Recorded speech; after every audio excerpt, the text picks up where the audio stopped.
শত্রুরা যখন রাজপ্রাসাদের দিকে এগিয়ে আসে তখন তারা খুব ভীত হয়ে পড়ে এবং রাজপুত্র তখন প্রজাদের প্রস্তুত হতে বলে এবং আগুনের চুল্লি হতে কাঠের ব্রিজটি তুলে নিতে বলে যাতে শত্রুরা প্রাসাদে প্রবেশ করতে না পারে।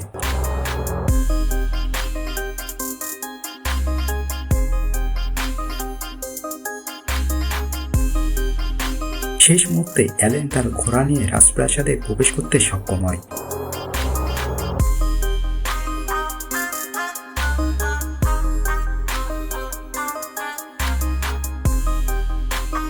এর পরবর্তীতে রাজপ্রাসাদ থেকে তীর ধনুক নিক্ষেপ করে শত্রুদের বসকে আগুনের মধ্যে ফেলে দেওয়া হয়।